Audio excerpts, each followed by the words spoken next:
ಅಕ್ರಮವಾಗಿ ದನದ ಮಾಂಸ ಸಾಗಾಟ ನಡೆಸ್ತಾ ಇದ್ದ 4 ಆರೋಪಿಗಳನ್ನು ಸಿಸಿಬಿ ಪೊಲೀಸ್ ತಂಡ ತಲಪಾಡಿ ಟೋಲ್ ಗೇಟ್ ಸಮೀಪ ಬೆಳಗ್ಗೆ ಬಂಧಿಸಿದೆ.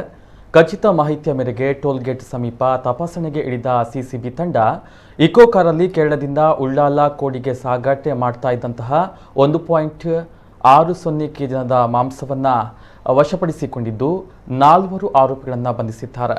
ಉಳ್ಳಾಲ ಕೋಟೆಪುರೆ ಕೋಡಿ ನಿವಾಸಿಗಳಾದ 27 ವರ್ಷ ಪ್ರಾಯದ ಶೋಯಬ್ ಅಖ್ತರ್, 25 ವರ್ಷದ ಮಹಮ್ಮದ್ ಮುಜಾಮಿಲ್, 21 ವರ್ಷದ ಅಮೀನ್ ಮತ್ತು ಚೆಂಬುಗುಡ್ಡೆಯ 24 ವರ್ಷದ ಹುಸೇನ್ ಬಂಧಿತರಾಗಿದ್ದು ಸಿಸಿಬಿಯವರು ಉಳ್ಳಾಲ ಪೊಲೀಸರ ವಶಕ್ಕೆ ನೀಡಿದ್ದಾರೆ.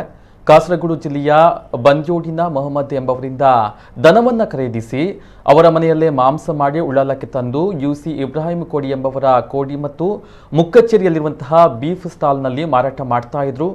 ಇಕೋ ಕಾರಿನಲ್ಲಿ ದನದ ಮಾಂಸ, 3 ತಲೆಗಳು, ದನದ ಚರ್ಮ ಪತ್ತೆಯಾಗಿದೆ. ಪೊಲೀಸರ ದಾಳಿಯ ಸಂದರ್ಭ ವಶಪಡಿಸಿಕೊಂಡ ಒಟ್ಟು ಸೊತ್ತುಗಳ ಅಂದಾಜು ಮೌಲ್ಯ 3.10 ಲಕ್ಷ ರೂಪಾಯಿ ಎಂದು ಅಂದಾಜು ಮಾಡಲಾಗಿದೆ.